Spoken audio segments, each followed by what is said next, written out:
because we didn't have actual like articles or videos to watch before jumping on the call. I tried to search. I went through like Two Brain Business stuff. If you're familiar with them, Active Life stuff, they have some as well. And tried to see if there was like any articles that were actually informational or videos that were informational and not just like a selling point, but they were pretty much all just trying to sell their business. Um, so I didn't share any of those. So I kind of just took my own notes and kind of jotted down, and we'll just kind of like organically talk about it today and kind of see where that leads us. And if you guys obviously have like ideas, thoughts, things you've heard, please chime in, especially for today. So we're going to talk about, Cayman wanted to talk about like trainer to gym,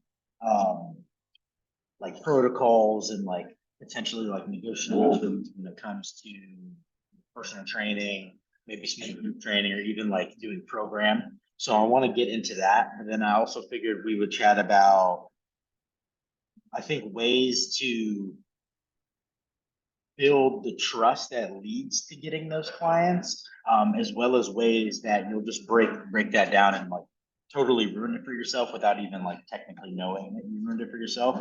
And then we'll go into like some splits I've done in the past, some very common ones that are out there, just to give you guys some tools to potentially have that talk with your gym owner and negotiate if that's going to be the case. Let's start off with, I wrote down emotional bank account. You guys that have been on the call a long time, do you guys remember when we watched that video with Ben Bergeron? So the emotional bank account, just to like really sum that up fast, and I'll find that original video and I'll post it in our app for today so you guys can watch it. Is basically, summing it up, is just like your interaction with each of your members, and it's not only members. I think coaches is just equally as of a part of this, but your interaction, are you constantly building them up and basically making them feel good post interactions, or are you tearing them down and making withdrawals on those interactions? And when I say tearing them down, like, I don't mean that I walk up and I'm like, Justin, your deadlift sucks. Like, obviously that would be a statement that's like blatantly tearing him down, but we do it, I think, very subconsciously and in ways that we don't even realize that we're making a withdrawal for somebody. So I really want to get into that because I see that happen more than the positivity and the deposit of those emotional bank accounts. Let's start on some things that would make people feel good, like those deposits. I have a list here, but it doesn't mean I have all of them. Just quickly, what's some stuff that would make someone respond to you well and feel good? It can be super simple too. It doesn't have to be anything. Just giving them positive feedback about a workout or their form and anything, and yeah. Could be any kind of positive feedback. Post workout, it's super common, obviously, for the coach, or even like if you're not coaching, but as an athlete, to walk around like, good job, good job, good job. I don't like to just say good job. I'll be like, good job, your ring dips today with your range of motion were great. So now I'm like, even giving a little extra, it's not much, but a piece that let Deanna know, like, Nate wasn't just telling you good job, but he was actually paying attention to what happened.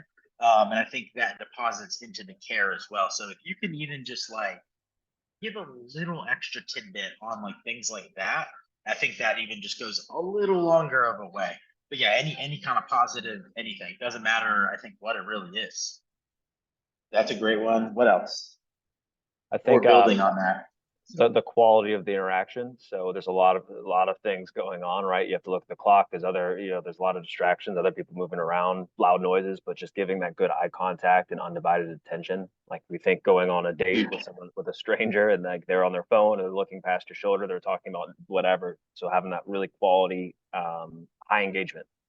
Oh yeah, the quality, I think, like, if nothing else gets taken away, maybe besides saying their name, the quality is going to be massively important, right? We all have been in those conversations where it's really like a BS combo, and it's like nice weather today, and like the stemming from it is like I try to sell them personal training in the end, and they're like, that was, they don't feel good after that conversation. But really having the talk, and like I think that's a great example came in of if you were on a date, like what behavior are you going to be on that date? Same thing when we're interacting with our members. So, not just eye contact and actually being engaged, but like if I'm talking to Listening. you guys, listening, if I'm talking to you guys and I'm like this and we're chatting and I'm kind of while Kim's talking, I'm sitting here in my screen, you're like, fuck me.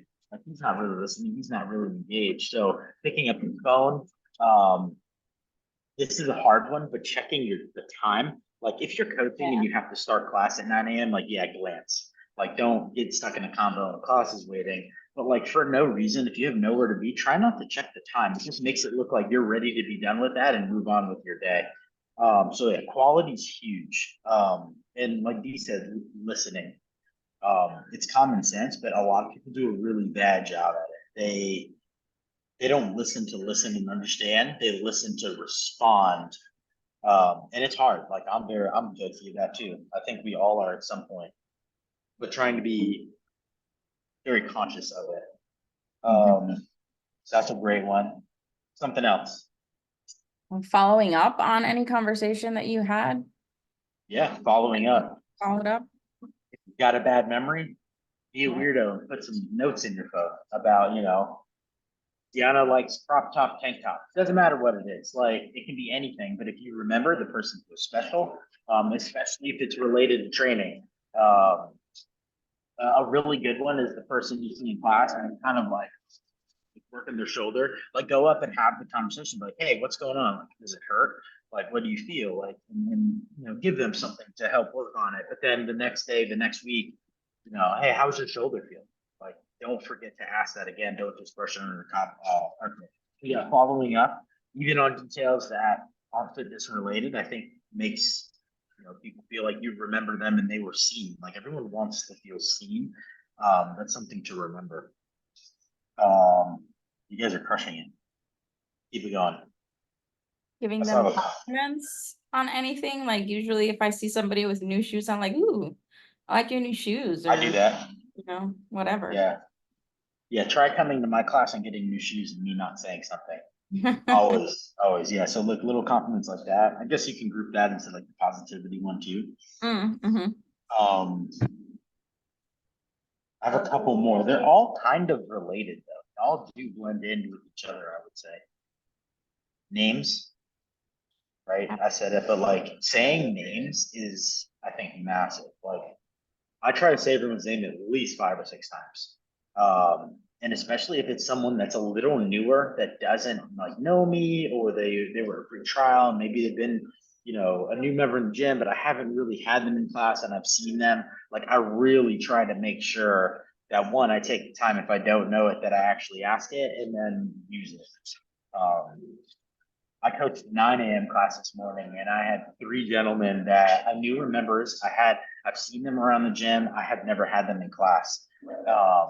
And I knew their name. And from the first, I would say 15 or 20 minutes of class, you could feel the wall that was up. Like, yeah, they were in Nate's class. And then the back half of class, like you could feel them relax. And I really do think just using their names is why they like warmed up to me. So that's a huge one. And people know, like I wrote, hey pal, like you see somebody, you're like, hey man, and you like almost have that like flow, like seeing you guys, like we see each other every week, like you guys know I know your names. Like so if I'm like, hey man, just came in, like he knows I know his name. But if it's someone that is unsure, they're automatically gonna be like, this guy doesn't know me. So even stuff like that, I think they pick up on and they do feel. All right, so we got positivity. I wrote conversations. I think came in saying like having genuine talks, conversations. That's what I mean by that. Hanging around and like just being present. I think that's a big one. So not saying you have to go to the gym and just sit at the gym all day when it's not your class, but when you do teach class, like being there 15 minutes before, and not just for the setup and preparation class, but being there 15 minutes before, like being involved. chatting, talking, like breaks the ice for people that are nervous, that may be newer. You get to learn about your clients, and like, besides like just caring, all that information you're learning in those combos, like great time to have the conversations that Cayman was talking about. Those are also all going to be tools for potentially gaining clients and turning them into personal training clients or programming. We have ring dips today. I know one of my guys now, one of his pain points is it's really bothering him that he doesn't know how to kip a ring dip. I could potentially use that and turning that into a client. And that was just from us talking. Like literally just like I said, hey, I like this workout today. What do you think? And let him go. So being before, hanging around 10, 15 minutes after and chatting, that's the best time, I think, because everyone's like dopamine's high and they're they're tired, you're sweaty, they feel good. And like that's a great time for a conversation. I put that in because right now I'm watching the gym. Coaches get there 5 minutes before class. They don't really interact with anybody, especially this one guy. He literally sits on the box on his phone. And then at minute 1 to minute 60, he's great. He never picks up his phone again. He interacts. But at minute 61, he's back on the box, he's back looking at the phone. And the moment he can leave the gym, he leaves the gym. That would be the last person that I want to work with, if I'm a client's coach. Like hang around and chat, like take the time. Like I know there's gonna be times where you guys have to run and things are tight, and that happens. It's life. But if you're doing that on a consistent basis, like you get there right before, you bounce right after, or you immediately get immersed into what your workout is, and you're just like not available anymore. Like those are all things that are withdrawing from those accounts to people. People just don't feel like you care, that you're there for different reasons.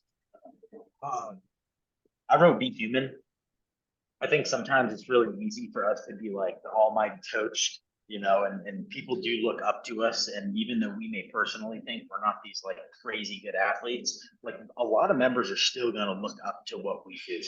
Like even if we're not PRing our snacks and doing all these things. But in that Be Human thing, I mean kind of like be empathetic to what they're feeling. We all know what it's like, to try to eat healthy and clean through the weekend. Like we know it's a hard thing. Like I personally don't respond to it well to someone acting like it's not a big deal when I know majority of the population struggles. So on things like that, like I think allowing them to know that you feel and understand their struggle also lets a lot of trust be gained there as well. Next to that, I wrote "Don't mansplain." What mansplaining was? It means I just kind of learned that not that long ago. Like don't talk to someone like they're dumb. Like that's pretty plain and simple. Like doesn't matter if they actually are or not. Keep it nice. We did a coaches survey one time for our gym, and one of the people, his main things was, that's how I learned what mansplaining meant, was people were writing he mansplains, and he talks to us like we're dumb. And like if you look back to who did people go to when they needed help, he was not one of them. No one really was actually going to him. And he should have been, with the knowledge base, someone that people would actually want to go to first. So it just goes to show like the impact they can make.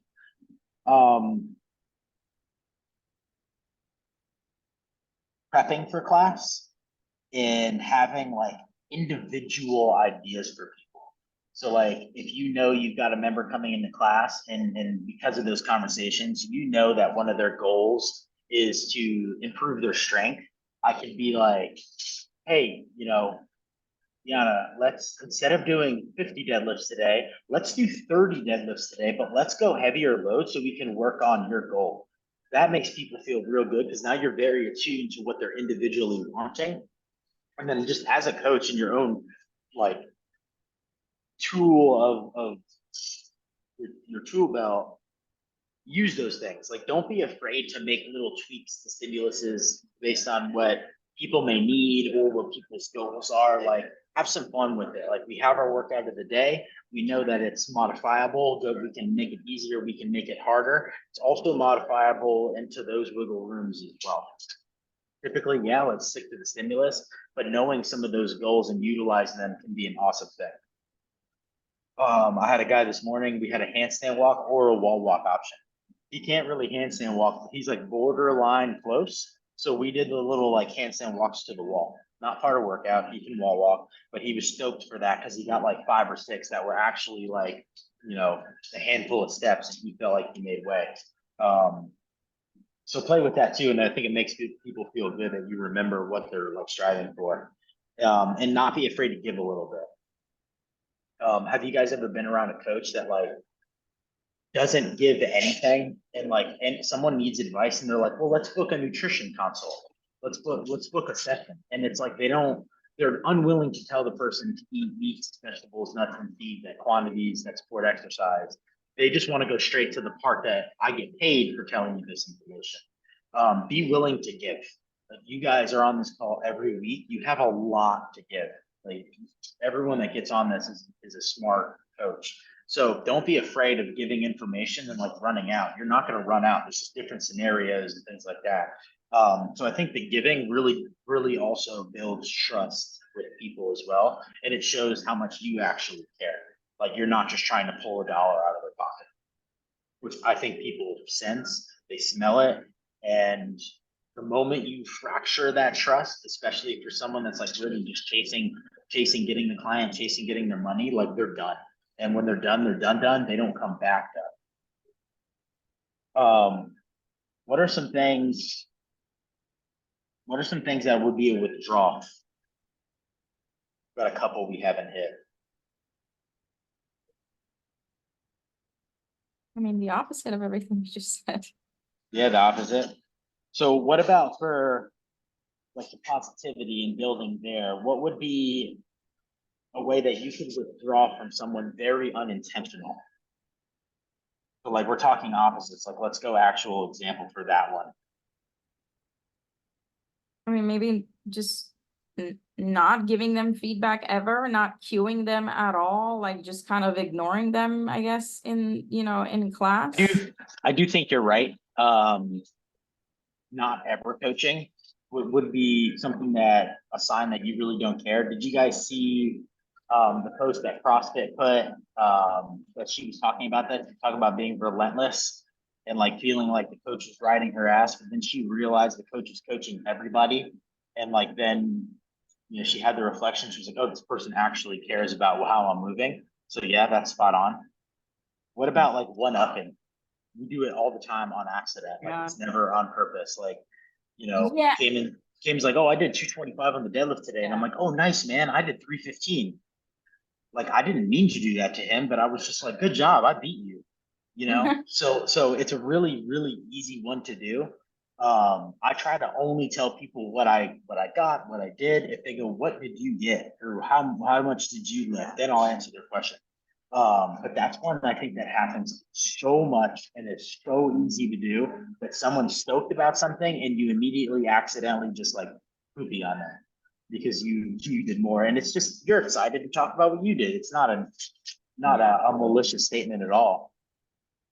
Like on that Go ahead. on that same note, it would be just like they're chatting to you, telling them something, they're telling you something about themselves, and you make it about you instead of listening and letting them finish the conversation. Exactly. Yeah. It goes back to like waiting to talk rather than listening and absorbing. I worked with someone like that, and it was very frustrating because I would have these days that I'm like, dude, I did real good today. And on certain movements, like me doing real good is not impressive in the CrossFit space, but I'm like, I squatted today. Like, I hate squatting. That's a big deal sometimes for me when I don't feel like doing it. And then would immediately, I was like, oh, I do this. And it got to the point where it annoyed me so much that I actually shut down. I stopped telling the person what I was doing. They would ask me how the workout was going. I was like, oh, good. And I'd be done. Because I'm like, I'm not even, because as soon as I'm done talking, everything I said didn't matter, and it was about what they did. So really that takes away. I talked about leaving fast, checking phones and conversations, and like being disconnected to the group. We talked about that. I don't think any of you guys do this. And if you do, I think reconsider what you're doing in the world of coaching. But if you're coaching class and you're sitting down and you're eating, or you're texting on your phone, Like, I get in the very rare instance that you may be waiting for a very important phone call, or maybe you have children and your kid is sick and you have to be attuned. Like, I get it, that's fine. But if you're doing those three things, I would say especially every day in class, like recheck and evaluate yourself. Like, you may be very burned out and you don't even really realize you're burned out. Or it's just you're really not giving the care that members deserve. And CrossFit is fucking expensive. It's too expensive to have a coach sitting down coaching, texting coaching, or eating their fucking lunch coaching.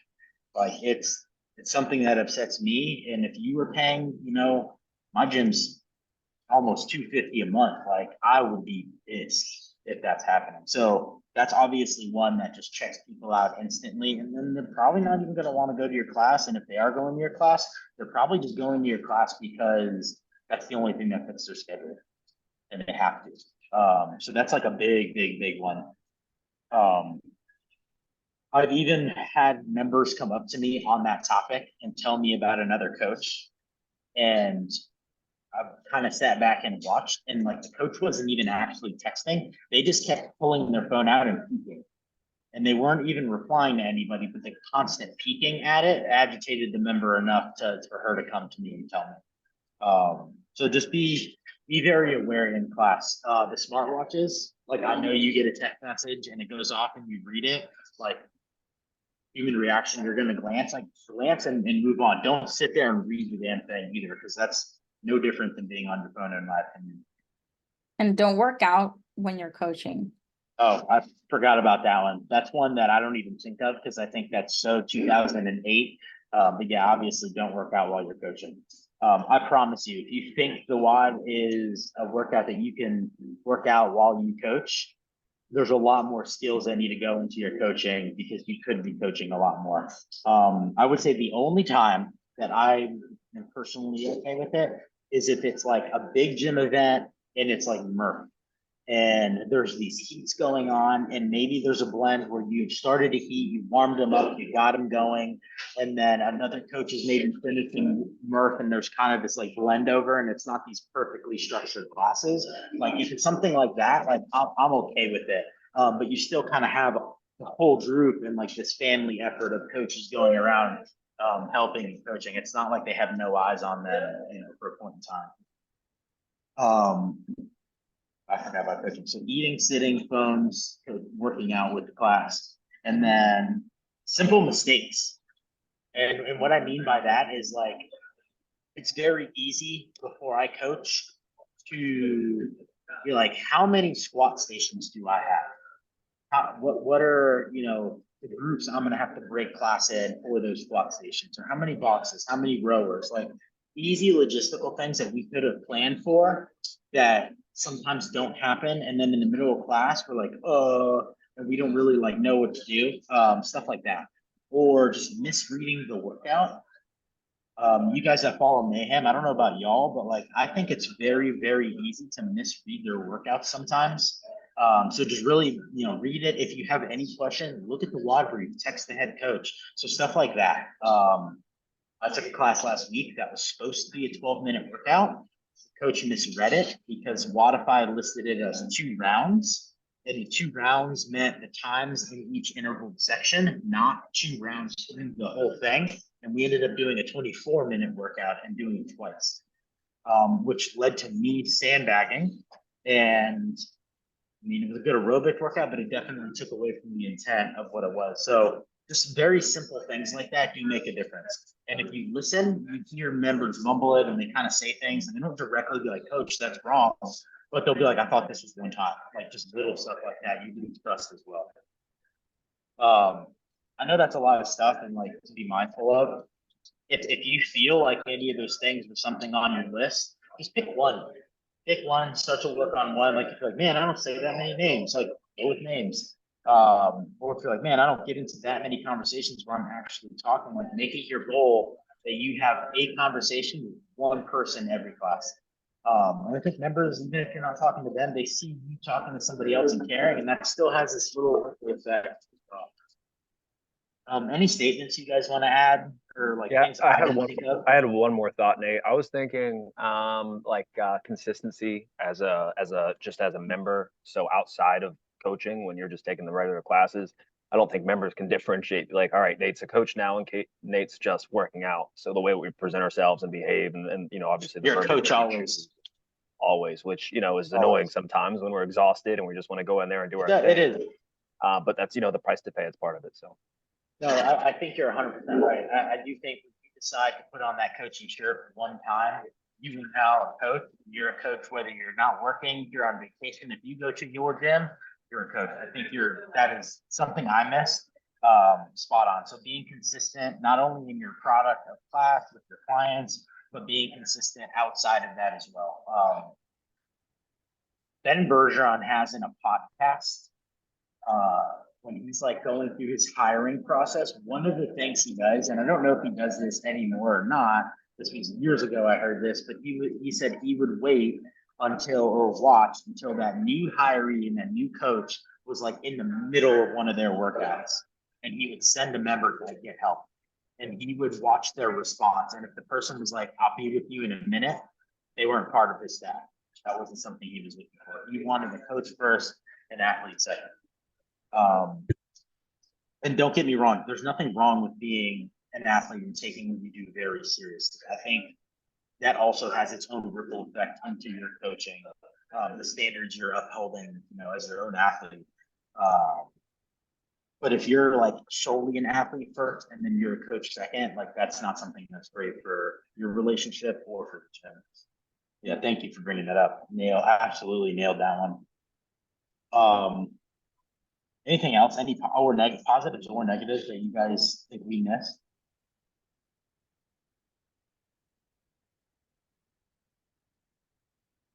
I just gave you guys a positive with that line.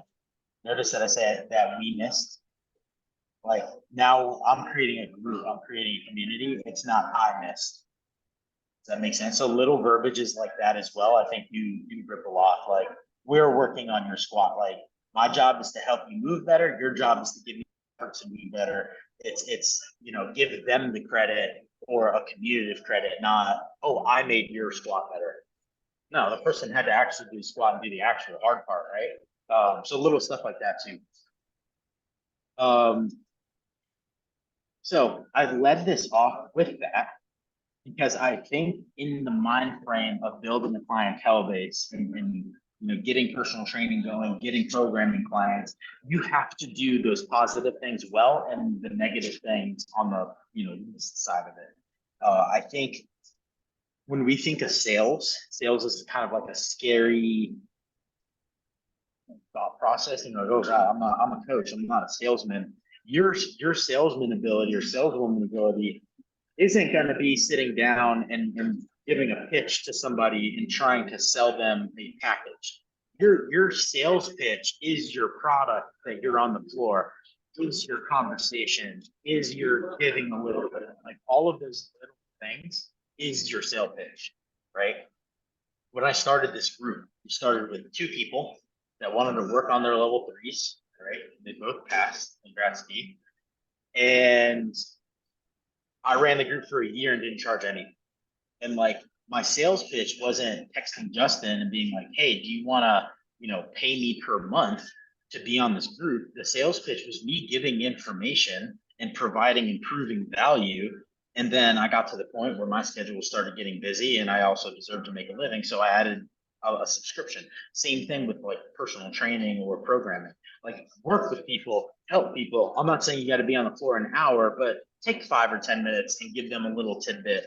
And then in the end, I think the important part that's really hard, I'm bad at it, and it's the hardest thing to get used to, is let them know that you also do provide this service.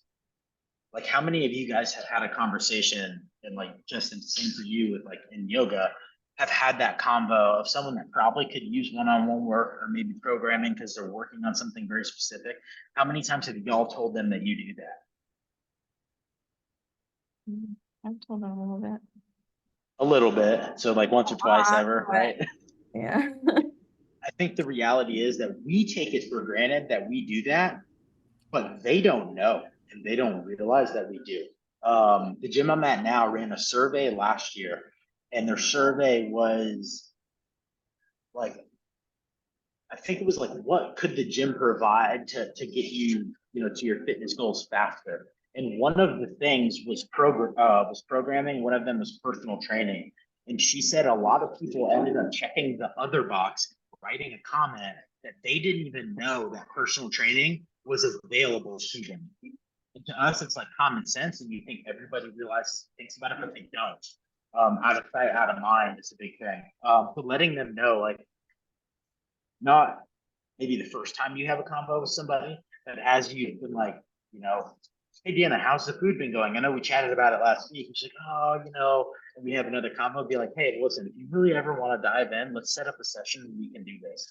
Just so she knows that's available to her. I'm not going to push more. I'm not going to try to say, if she's giving me, some kickback, I'm not going to sit there and use car salesman her, but I'm going to let that just marinate and let her think about it. And when the time's right, I think when the pain point for a client gets big enough, they'll come to, right? If the pain point never grows to a point where they're like, I need to fix my snatch, then if you did sell them something, they're not going to be a long-lasting client either, because they really didn't care that much to actually fix it. And, stuff like one-on-one is expensive. So being just like out there that you do provide these services, they are available. If you ever want to set it up, you let me know. I'm here for you. I always like to give like little complimentary things too. Like I'll sit down for 20-30 minutes and like actually talk. I'll take notes while we talk. I ask them questions. I usually never charge for that. That's always like a free thing. Questions on that? That's one to get used to. Uncomfortable at first, but once you get used to it, you get better at letting it just flow and it being organic, and people don't feel like you're trying to sell it. They just feel like you're letting them know, if you want the help, I got you. I got your back. Yeah, But let's talk. Go ahead. So, like, how do you bring in the money thing though? Because it's like, okay, let's have a session, and like a lot of people don't know, like, unless you say, okay, like you specifically say first consultation is free, and then after that you pay whatever. Like, So this is how I normally tie it in. I've seen other people do very different things. So I think ultimately it is finding what you're most comfortable with. What I like to do is, if I'm gonna offer that complimentary one, then I'm not gonna worry about price. Like, and I also have to offer that with the thought of, we may do a complimentary sit down, and I may even actually work with you a little bit on something or give you some advice. I have to be ready for you not to buy anything. So that is purely me donating my time, right? If you're okay with that, then do that.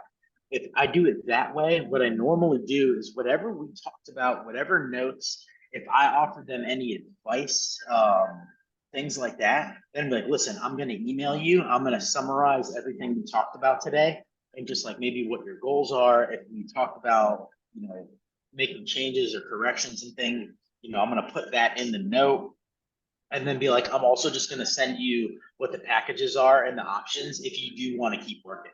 So then that way they have it in writing and they do see it and they know what they're choosing. On the flip side, I have just straight up started with somebody and not done that complimentary session. And I just tell them, like, I'll shoot you an email and let you know what they are. Sometimes you get something that's real hot and they're like, no, let's just do it. Don't hesitate, walk right over to the computer, even if you don't know how to put it on Waterfy, pull up their name and bullshit it, and then text your gym owner on how to do it. Like, fake it till you make it kind of situation. Like, don't let them walk out if they are like, no, let's do this now. Because what happens is they walk out, they get pulled, and they're like, I don't know. Like, take your shot when you have your shot. But normally I send them an email and I just list it out. I let them know. The way mine is structured, I guess this will lead us right into what Cayman really wanted to talk about. The way mine's structured is like, I don't want anyone to ever buy a single session. The only time you're buying a single session is if you're literally wanting to see like one thing. Maybe it's kind of like a fundamental setup, or you feel like you do have a really good grasp and you just need maybe a little fine tune tweak. Or it's like that reality TV show thing I did. And she just needed to buy an hour for me to get filming in for her show. I put that on my Instagram. It was like a Snapchat or YouTube reality TV. Those are the only times I'm selling one session. I want people to buy packages, not just because obviously there's more money coming in, but also if we're actually going to work on something to improve, like we need to be consistent in working. So I'll list one session out. That session has a number. It's a big number. It's a scary number. And then if you buy 5, that's your number, comes to this much per session. 10, number, this much per session. So then they start to see the more I buy, the cheaper the session is. And it also is more more beneficial is a good word, and more enticing to actually make a bigger commitment because they know they're also getting more bang for the buck per session. I've always done 1, 5, 10, 20, and 40. 40 has a rule. I only will sell you that if you're working more than 3 times a week. So 3 plus a week. 3 or more. Because otherwise you get someone that buys 40 and they're like, I'm gonna do 1 a week. And then you're working on 40 for a freaking year and you've spent your money after a month and a half and you're like, I feel like I'm doing this for free now. So I do have a rule with that one, but other than that, I kind of let people do what they're going to do. And I think that you should too. You find what works good for you as far as that stuff for your gym, and you're going to make mistakes. You're going to sell packages that you're like, I'm not doing that again. That's okay. That's how you learn. And Nate, you're giving this package, like they're paying it in a one lump sum at the beginning? Yeah. So if it's someone I like am very comfortable with and they're a good long-term client and it's like they're buying a 40 pack, I'll let them split that once.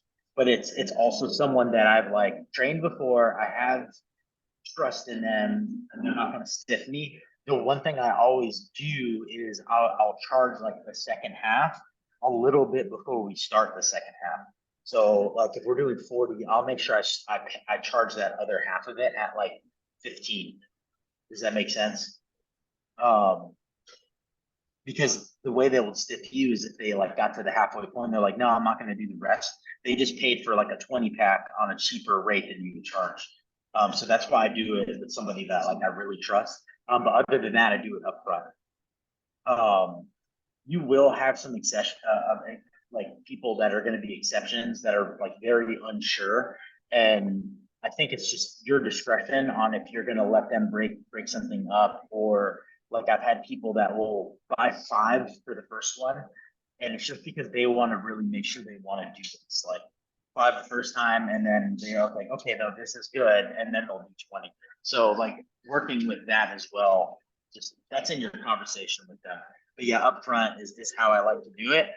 I don't go and just blow that money right away either. I have policies in that I let them know that, like refund policies, that you have, 3 days to ask for a full refund. Once we've done a session, you can get 75%. Once we've done, let's say they're doing a 20 pack, once you're past the halfway point, there's no refund. Just having these little protections in for you.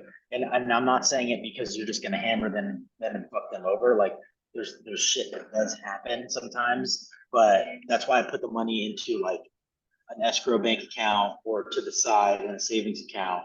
And I kind of execute before, just because I don't think it's worth the wrong person like fucking them over and then them trying to come after you somehow. To me, that's so stressful.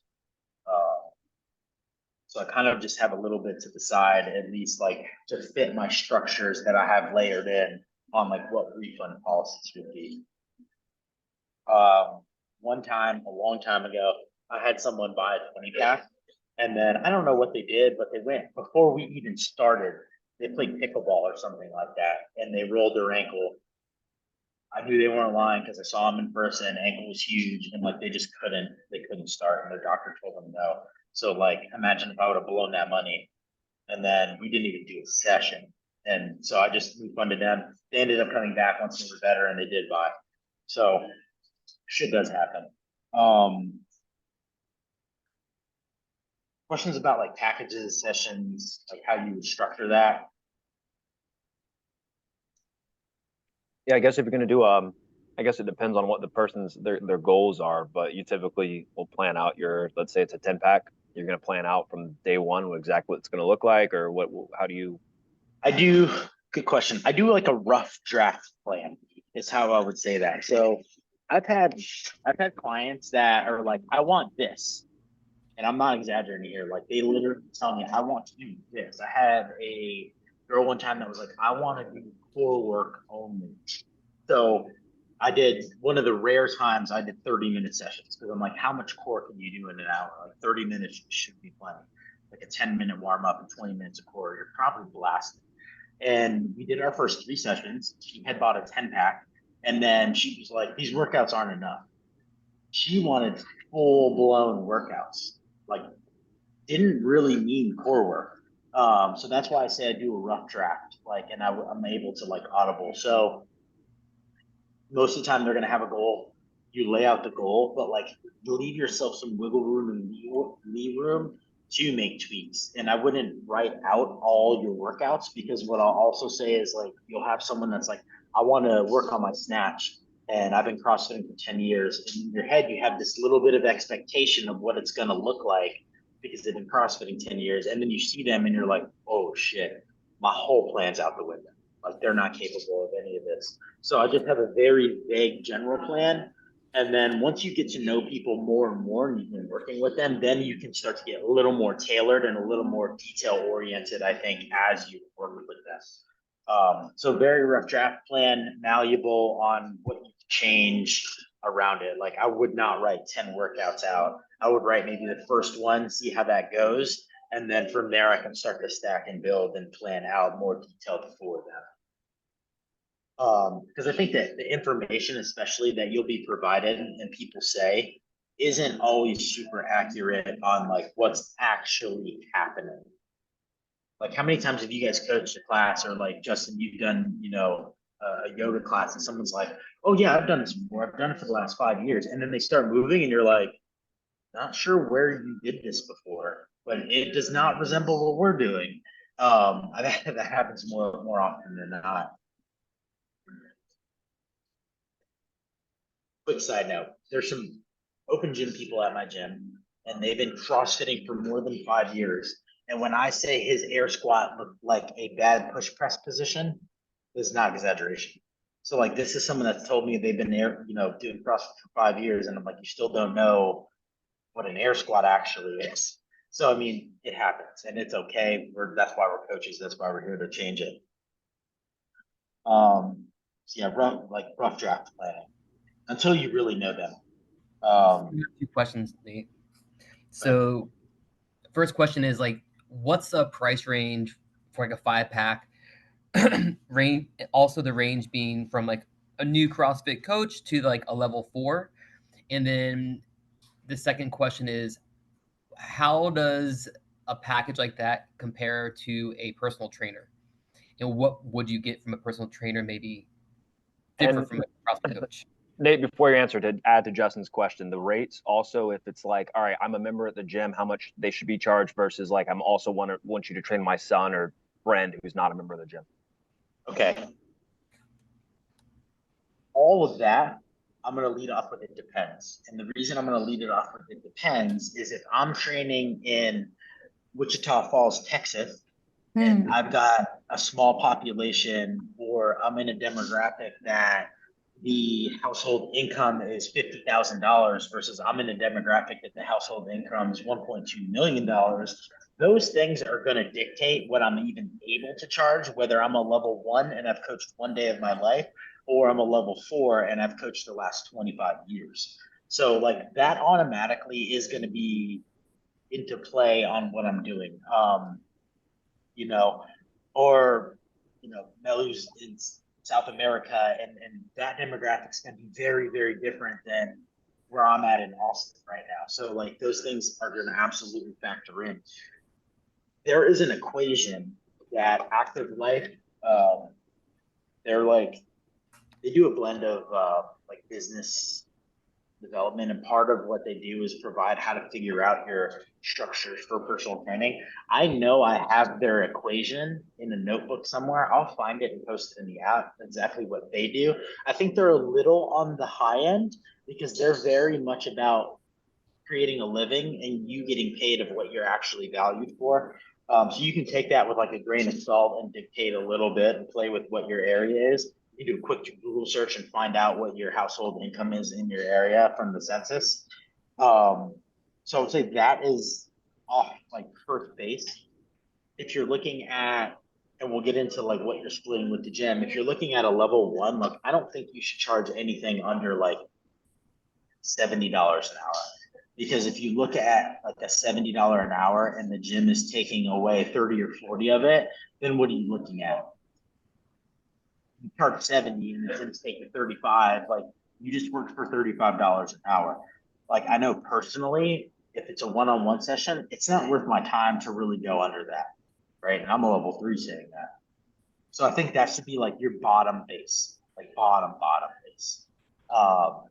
You know, if you're in an area that the income's not high and you don't have a huge split, then like dropping that obviously can be something you can work with.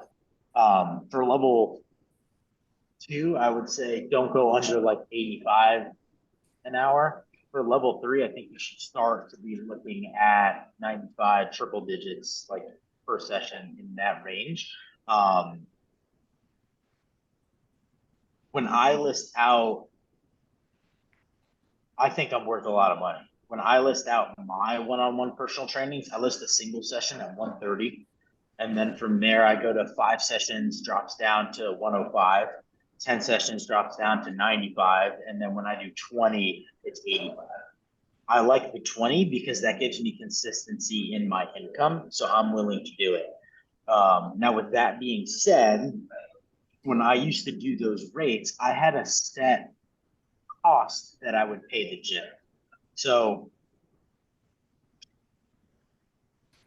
getting into like gym splits. Have you guys heard of two-brain business? Sorry.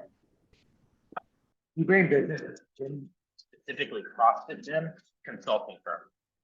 They're very, very popular. I've seen and come across a lot of gyms that follow the two-brain model. The two-brain model is a model that is working with gyms, and their goal is to maximize the gym's profit. So the two-brain model is called the 4 ninths. The 4 ninths mean the trainer is getting paid 44% of the cost of the session. So if it's $100 session, the trainer's bringing them $44, right? Initially, you're like, that fucking sucks, right? I'm not personally a huge two-brain fan as a trainer. Here's the flip side of what two-brain teaches and what the gym is supposed to do. So they're trying to maximize the gym's profit. Now, 44% goes to the trainer. There's 66% left over. That's technically not supposed to be a 66% profit for the gym. The gym is supposed to allocate a percentage out of that 66% of what their take-home profit is. And then the other orders that it gets divvied up in, part of that is supposed to be for the insurance for the trainer. So that's a gym now assuming and protecting you from training. Another part of it is supposed to go toward advertising. So in my opinion, if my gym's actually like executing that model well, or you have this negotiation and breakdown with your gym, because I mean it can be your own agreement that I would absolutely put in writing and you could sign that like you're going to give the gym X amount of money for you using it and having that client, and then the gym goes, okay, like in this, like here's what we have for insurance, you get to use the facility, there's depreciation technically in you using the facility as well, and then they say, okay, well we have $30 left over for advertisement. We're going to allot $2 a day in advertisement for your personal training to give you more clients. Then it could be worth it. Does that make sense? So like in that right now, for me at SOA, we do two-brain business. It's 4 ninths. I get 44% of the session, but she just presented and laid out to me what the Facebook and Instagram marketing plan is, what the gym's allotting to that marketing plan. specifically for me and one other girl gaining personal training clients. So even though I'm taking home 44%, there's still a lot of value for me in the gym taking a little bit more money because she's actually showing me what the advertising for me. Does that make sense? So that's like one way to go about it. Does it have to be exactly the two-brain business split? No, but that's something to consider, I think, when you are having these conversations with a gym owner. Now, in that scenario, what is happening? The gym is providing me clients, right? Or I'm pulling clients from the gym space. So the gym has done work on putting that person in front of me, even though I may have to seal the deal, or the gym has handed me a client. It's not a cold turkey me pulling somebody off the street. When it's someone that has no association with the gym, they haven't filled out a gym lead for they form, they weren't a member, and it's someone that I'm bringing in, and I'm like, hey, I have this client, Liana, she's gonna train here. I'm not gonna give 44% for that. I want her split and what we're doing to be different. So that's where I lean more toward like you're paying a rent. I personally don't like paying like a monthly rent. I like paying like a session rent. That way, if I go on vacation or my client fires me, something like that, I'm not stuck with this overhead number. That overhead number gets dictated as I work. So in that case, then I would negotiate, depending what I'm comfortable with and the gym's comfortable with, some set number per session that I'm going to pay out. If I'm running it through Wodify and I put her in Wodify, that's super easy to track. The gym owner can see exactly how many times y'all met, what package it was, and they get their split. They can cut you the check, based on what's left over.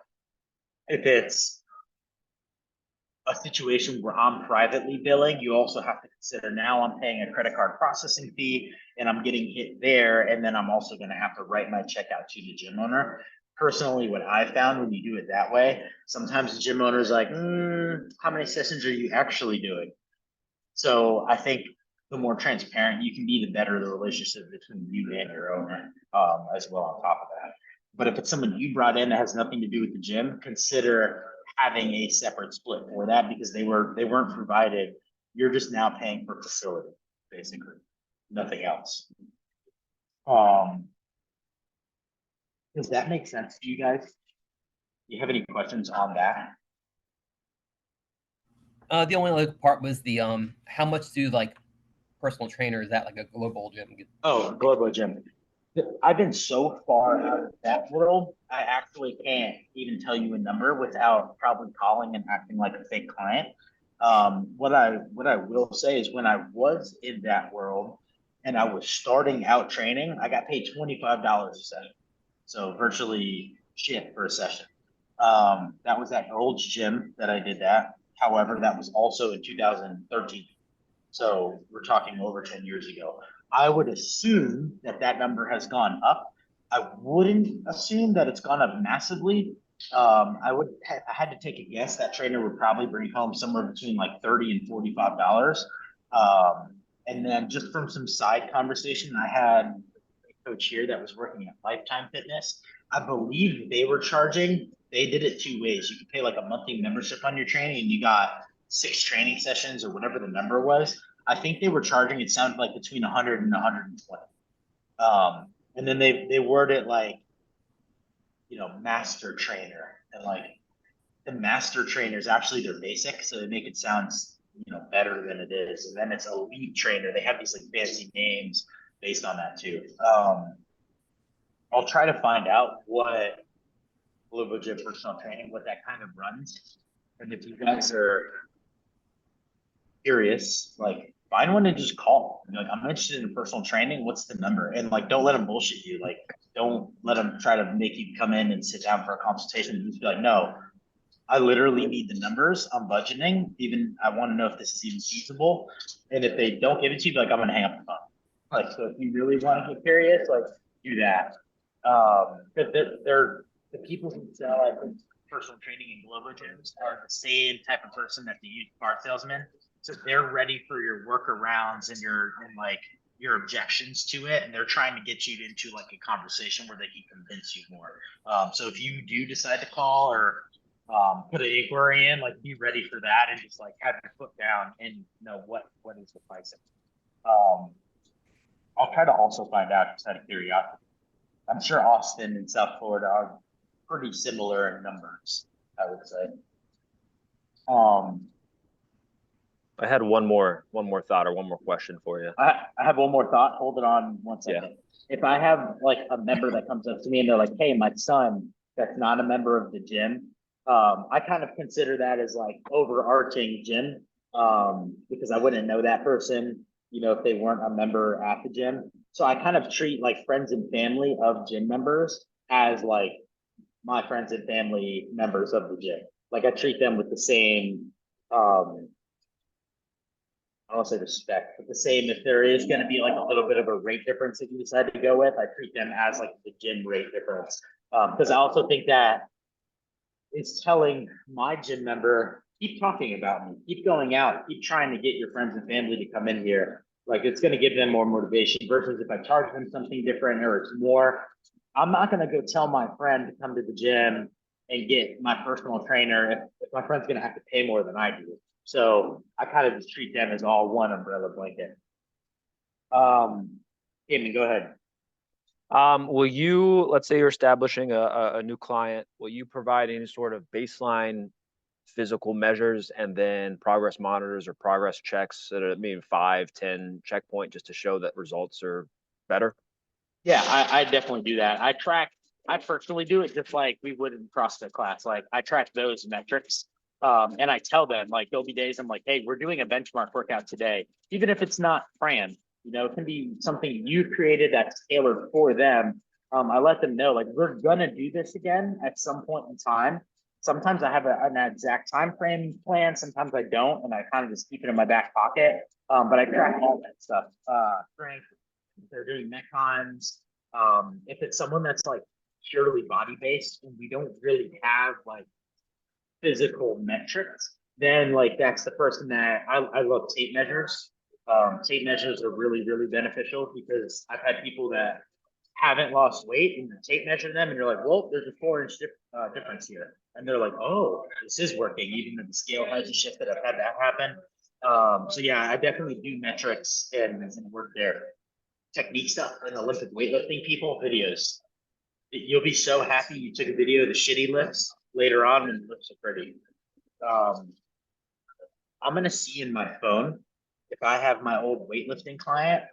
I know I have some real shit videos of her, and I have some videos toward the end of us working. I'll send a side by side so you can see like what that would look like on like a technique difference. But yeah, definitely keep metrics and like some kind of track, because it also shows your client that you're accountable in what you guys are doing too. You're not just taking them through the motions, which I think happens all the time as far as one-on-one goes. One-on-one's easier to get lax also. So like don't let yourself like get too relaxed in a one-on-one and texting and things like that too. Like treat it the same as a class. Like they're paying even more money, way more money to be per session of workout. So have that like same respect to them.